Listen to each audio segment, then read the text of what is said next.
When most people hear about the Mafia, they typically think of scenes from movies like The Godfather or Goodfellas. What do these two legendary films have in common? Well, for starters, both are phenomenal movies that you should watch right now if you haven't already.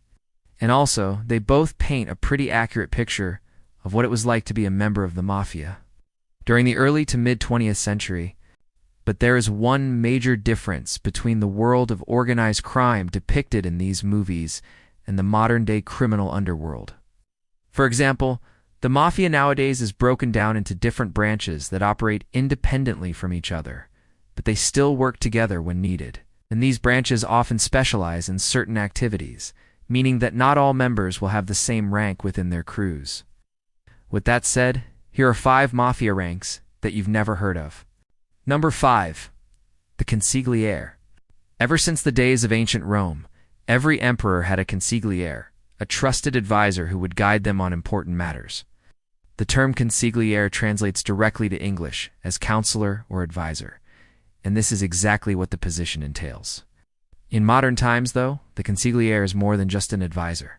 He's usually the second in command under the boss of a family, and he has ultimate responsibility over the family's affairs while the boss is away. A consigliere is normally someone who has proven himself time and time again. He has to be extremely loyal and trustworthy because the boss trusts him with his life and the lives of everyone else in the family. This is why if you ever get the opportunity to become a consigliere, you shouldn't turn it down unless you want to get whacked. Number 4. The caporegime. Straight from the Italian language, the word capo means head, while regime means regime or government. So naturally, when you put these two words together, you get the head of the government or regime. And this is exactly how the capo regime got his name. Back in the old days, the capo regime was a very powerful position, especially during the times of La Cosa Nostra.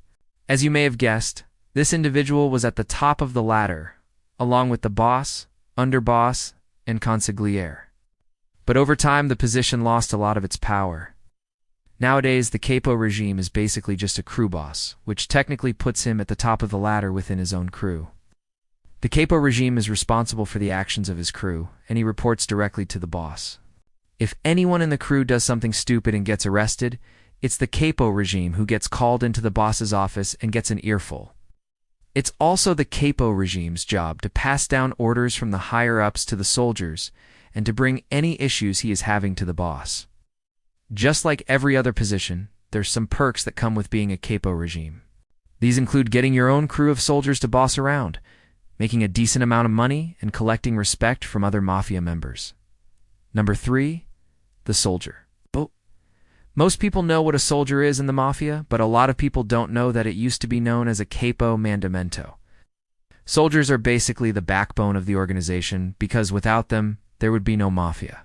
Soldiers are the ones out in the streets getting things done, whether it's intimidating a local business owner into paying protection money or whacking a made guy. Soldiers are the ones doing the grunt work. Being a soldier isn't as glamorous as you might think.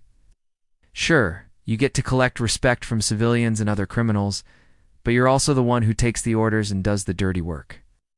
There are actually 3 types of soldiers, but they all do similar jobs. The first one is the Piazza Stigil, who acts as a bodyguard for high-ranking members. Next up is the Uomo di Rispetto, who is basically a soldier of honor. He's responsible for carrying out whacks, collecting debts, and maintaining the Mafia's reputation. The third type of soldier is the Uomo di Fiducia, who works as an informant for the family. This guy keeps his ears open for any useful information he can give to the higher-ups. Soldiers are ranked below the capo regime and above an associate. Making it to the level of a soldier shows that you're truly in the Mafia. There are some perks that come with being a soldier, such as getting to be part of a crew and making a good amount of money.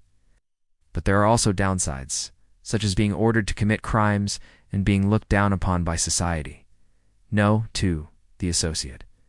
Have you ever wondered how you get into the Mafia? Well, the answer is simple. Become an associate. Everyone starts out as an associate, and there's no official title for this position. It's basically a catch-all term for people who work closely with the Mafia, but aren't quite considered full members yet. Associates are usually friends of the family who do odd jobs for them. This could be anything from acting as a getaway driver during a robbery to being an informant in another criminal organization. Most associates are one-offs, but some families have groups of associates that they use for certain jobs. For example, the Gambino crime family had a group of associates that specialized in hijacking trucks. These guys weren't officially in the family, but they worked closely with them and were considered trusted members of the organization. To become an official member of the Mafia, you have to go through a process known as being made. This usually involves being involved in a serious crime, such as a murder, and is often done behind closed doors. Not everyone who works closely with the Mafia gets made, but it's a necessary step if you want to climb the ranks and become a soldier. 1. The Underboss. Right under the boss is the Underboss. He is the second most powerful man in the family and is often the one who helps run the day-to-day operations. A lot of people don't know this, but the Underboss is actually the one who's in charge of most of the illegal activities carried out by the family. He's also the one who helps the boss make important decisions and often acts as a mediator between the boss and other members of the family. If you think being a consigliere is a prestigious position, then you must really admire the Underboss, because he's even higher up than the consigliere. Now, you might be asking yourself, why is the Underboss below the consigliere? Well, it all has to do with loyalty. The Underboss is chosen based on his ability to do the job, while the consigliere is chosen based on his loyalty to the boss. That's why the consigliere always reports directly to the boss, while the Underboss reports to the consigliere. The Underboss is also responsible for maintaining the secrecy of the organization, which is why he's often in charge of security for the family.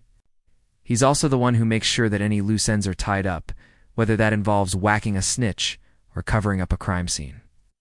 Needless to say, being the Underboss is a pretty powerful position.